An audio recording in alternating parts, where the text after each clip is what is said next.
هذه العجينة المورقة تنافس نتاع المحلات.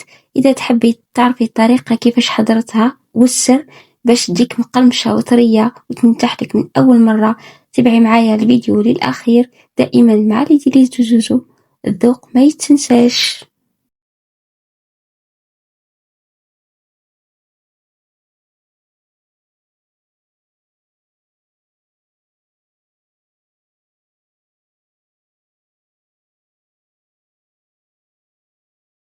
نبداو نحضروا مع بعض لا ديتخوم. عندي ملعقة صغيرة نتاع الملح، عندي 3 ملاعق كبيرة تاع الزيت، حوالي ربع كاس. نخلطوا كلش مليح.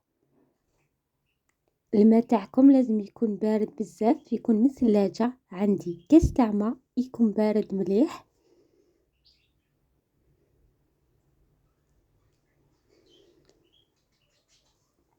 تبعوا معايا جميع الخطوات باش ننجح لكم العجينة المورقة.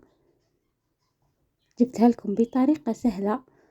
ومن بعد نضيف هذاك الكاس تاع الماء البارد، نضيفوا الماء غير بالعقل. العجينة تاعكم لازم تجي طرية وتجي تتماسك في اليد.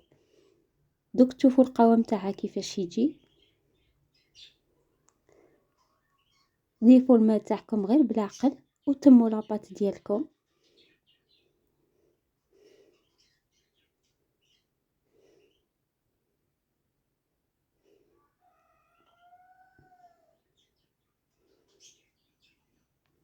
دوك نقول لكم بالضبط شحال استعملت من الماء.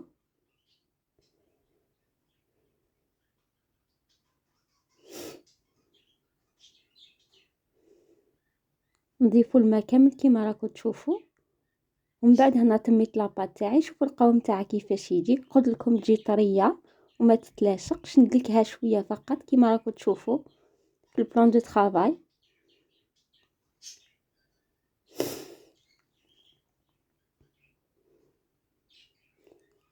ومن بعد نحطها في لو بابي فيل وندخلها الثلاجة ترتاح حوالي 10 دقائق إلى 20 دقيقة، قيس ما ترتاح فقط.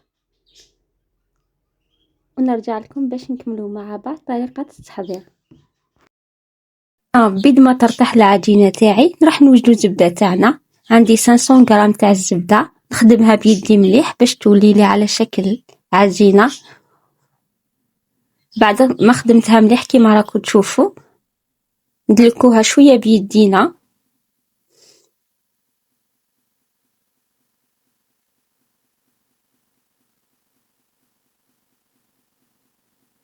يعني طريقة واضحة وسهلة. تعمدت نخليكم الخطوات ما نسرحش الفيديو باش تشوفوا الطريقة.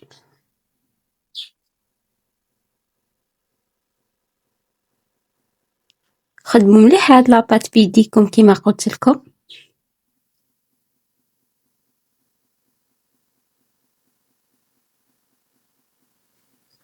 شوفوا كيفاش تجي. ومن بعد نجيب الحلال ونفتحها قيس البابي. حطيت من الفوق بابي فين باش يعاوني. نفتحها قيس الورقة تاعي تاع الزبدة.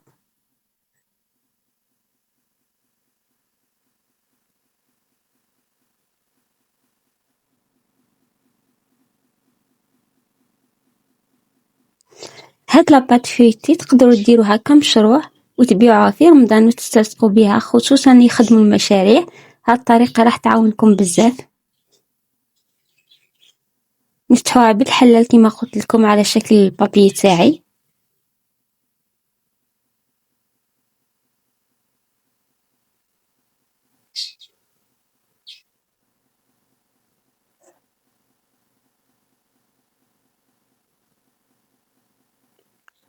بعد نفتحها كامل. شوفوا كيفاش تجي. ونرجع لكم باش نكملوا الطريقة. أنا جبت لاباط تاعي بعد ما ارتاحت.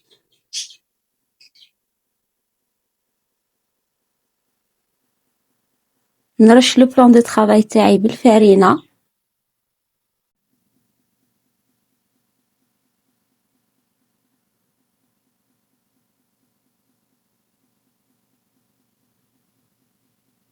من بعد نبدا نفتح لاباط تاعي على شكل مستطيل. نفتحها لازم تكون كاري دوك تشوفوا. حاول لاباط تاعكم تجيكم كاغي.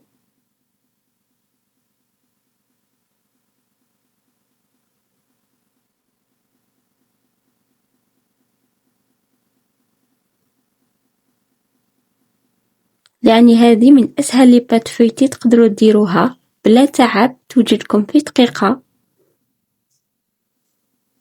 فتحوا لاباط تاعكم بيان كاغي.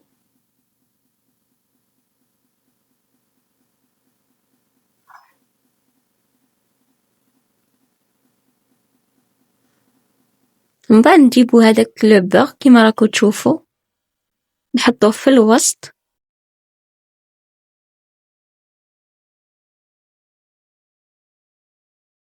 نحطوه في الوسط كيما راكو تشوفوا، تبداو تغلقوا بيان ونحو هذاك ليكسي تاع لا فارين وغلقوا عليها تري بيان.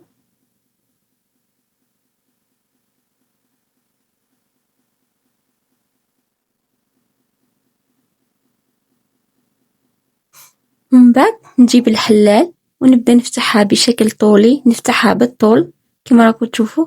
نضغطوا على لو بوغ في الاول، ضغطوا عليها مليح باش تمشي لكم كامل الزبده تاعكم.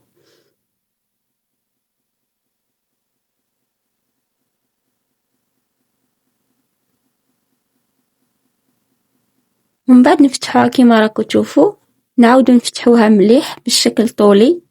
ضغطوا على الزبده تاعكم باش تدخل لكم بيان.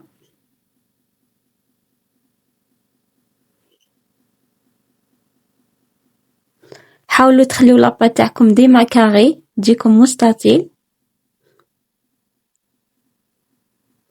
نتمنى الطريقه تكون واضحه. ومن بعد نفتحها بشكل طولي كما راكم تشوفوا، نفتحها على العرض.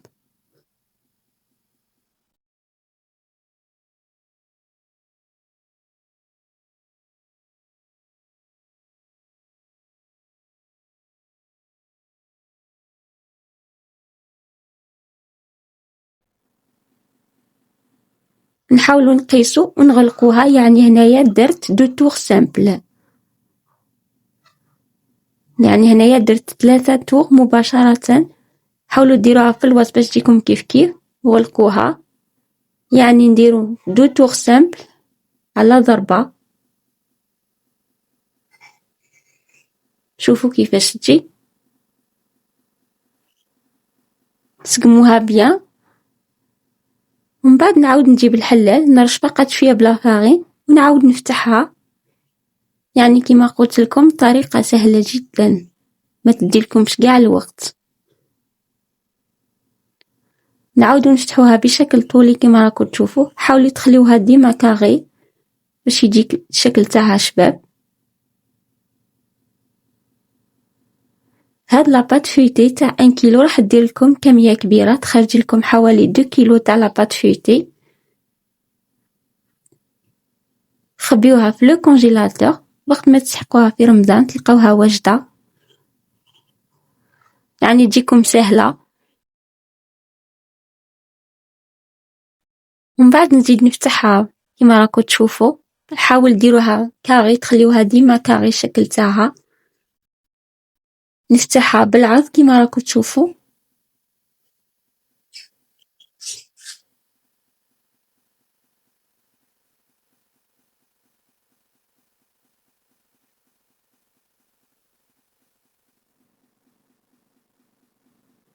هاد لاباط فويتي كنت سبقت وشاركتها معكم في القناة تاعي، حبيت نفكركم بها. يعني هاد لاباط ناجحة، خدمت بها عدة وصفات في القناة تاعي، تلقاوهم واجدين. نفتوها بالعرض كما قلت لكم. حاولوا تخليو الشكل تاعها دائما مستطيل باش يجي الشكل تاعها شباب.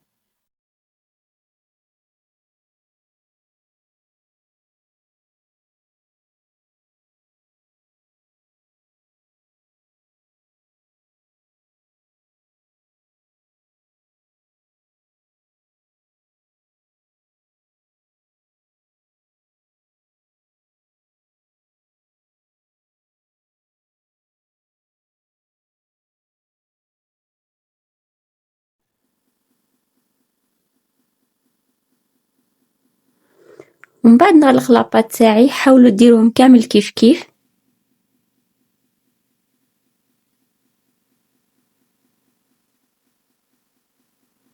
يعني درنا 6 شوفوا لاباط فيتي تاعي. دوك نقسم لكم تشوفوا النتيجة.